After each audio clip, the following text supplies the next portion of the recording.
Росквиз – это своеобразный микс таких телевизионных шоу, как «Брейринг» или «Что, где, когда». Тематика самая различная – политика, культура, история, экология. На этот раз интеллектуальная игра была приурочена ко Дню государственного флага Российской Федерации. В зале 4 команды, в каждой по 6 участников. Игроки X-Time представляют гуманитарный колледж Сунджи. Ислам Джандыгов, капитан команды, уверен в их силах и настроен только на победу. Состав команды сформировали и отправили. Был малый срок на подготовку, но уверены в том, что выступим достойно.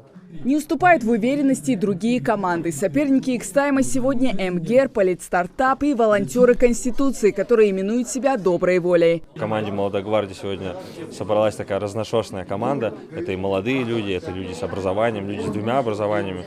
Мы обладаем достаточными знаниями для того, чтобы быть уверенными в своей победе. Надеюсь, сегодня в честной конкурентной борьбе наша команда сможет одержать победу.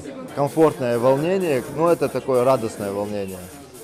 И я думаю, за тот период времени подготовки по проекту, кадрового проекта «Политстартап» у нас сложилась уже командная работа.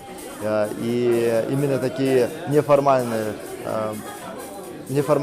встречи нам помогают более крепко выстроить наши дружественные и командные отношения с будущими кандидатами в депутаты Горсовета Сунджи.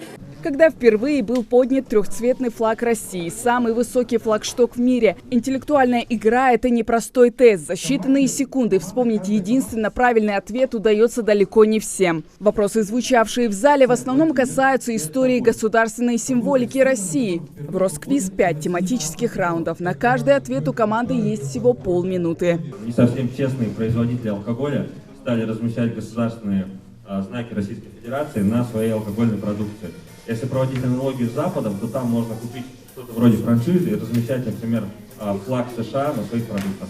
Инициатор интеллектуального состязания – региональный совет сторонников партии единороссов. Цель игры, как заявляют организаторы, это популяризация знаний истории своей страны. Игры Росквиз проходят обычно 3-4 раза в год, которые бывают приурочены к знаменательным датам, вот как и сейчас, Дню российского флага.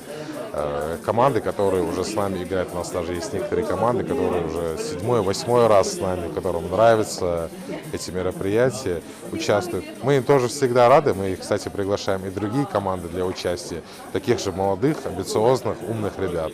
В жюри подсчитывают результаты игры по баллам. Победителем Росвиза с отрывом в 7 баллов становится команда X-Time. Мы учимся в гуманитарном колледже на юридическом факультете, и все наши знания, которые мы здесь проявили, это заслуга наших учителей и директора, который вложился. Хотели выступить хорошо и на дополнительные вопросы ответить, которые не включены в раунды.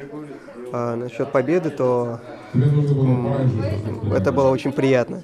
Второе и третье место заняли МГЕР и Политстартап. Победителям вручили дипломы и ценные подарки. Хава Газикова, Карамат Дасхоев, Новости 24.